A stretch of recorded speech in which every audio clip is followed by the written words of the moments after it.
Hello, wine drinking people. Today is Tuesday, June 16th, and we've got just a couple more events to finish up the week, and then I'm off to Texas. That's right, folks. I'll be gone all next week, but you'll be automatically getting messages from us here still at the Wine Watch because we still got people here, and we still got wine to sell. And what have I got to sell you today?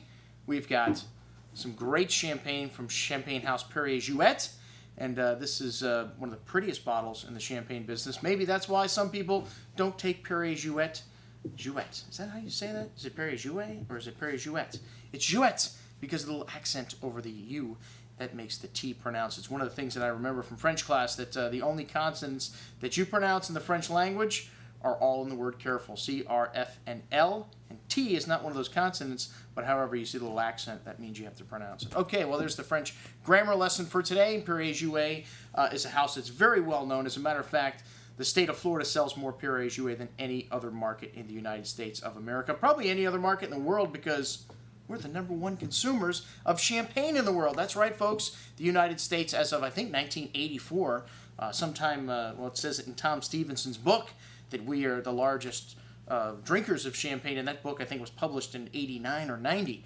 So a great classic old book about the history of champagne and about the top champagne houses from Tom Stevenson. I even have a quote in this literature here coming out to you today. And not only do we have Perrier Jouët's top wine, the Belle Époque, the Great Century, which was created around the turn of the 20th century.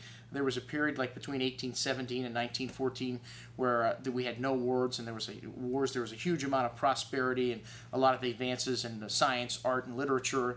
And champagne was created at that time to celebrate this great time in our history. And well, we started drinking champagne. Thomas Jefferson waxed poetic about the wines of Champagne. They've been growing grapes in here since the Romans brought them there over 1,000 years ago.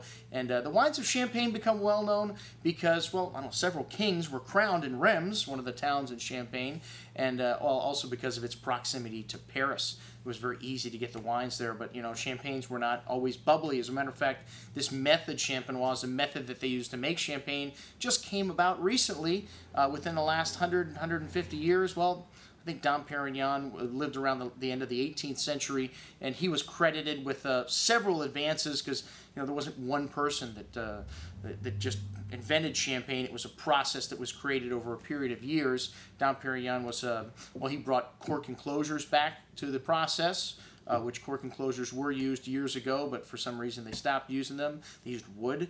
And then he also was instrumental in making the glass thicker. You know, when you have 6 atmospheres of pressure, which is what you have in a champagne bottle, a lot of times back in that days they didn't have the glass thick enough, so the bottles would just explode once the pressure got great enough. So you don't have to worry about that today. You know, we make champagne very consistently today. One of the other things that Dom Perignon did was perfect the art of blending. That is one of the great arts in the world of winemaking today, the blending of these great champagne houses. And Perrier Jouët's Belle Époque is a single vintage wine. Their Grand Brut is a blend of usually 2 or 3 vintages. The Grand Brut we have on sale for $33, one of the best prices in the country on that wine. And the Belle Époque, we've got little bottles on sale for half the price of the big bottles. Well, half the price of our discounted price, $79.99, is what we're selling the 2002 vintage Belle Époque, and then the 2000 vintage in half bottles, just $39.75. I drank 2 of them last night. This 2000 vintage drinking beautifully right now. One of the things I love about champagne after it has a couple years in the bottle is the bubbles actually get lighter and the wine appears creamier on your palate, especially when you have it with something like, I had some Epoche cheese last night. It just really brought out the fruit in this champagne. And PJ's style is a little more on the lighter and more elegant style, maybe a little heavier in the dosage. The dosage is the sugar that they add to make the champagne a little sweet. All champagnes have got sugar added to them except for these extra Bruts, these new style champagnes that they've created today. And, you know, I think the high acidity needs some sugar to balance it out, so I'm not a big fan of these wines. And I love PJ, especially with Asian food. We had a spicy pork Penang last night that was absolutely fantastic with the champagne as well. And like I said, we've got an incredible price on the half bottles and the full bottles. One of the best prices you'll find in the country. We've also got these Millennium 3 liters. They come in this beautiful wooden caskets.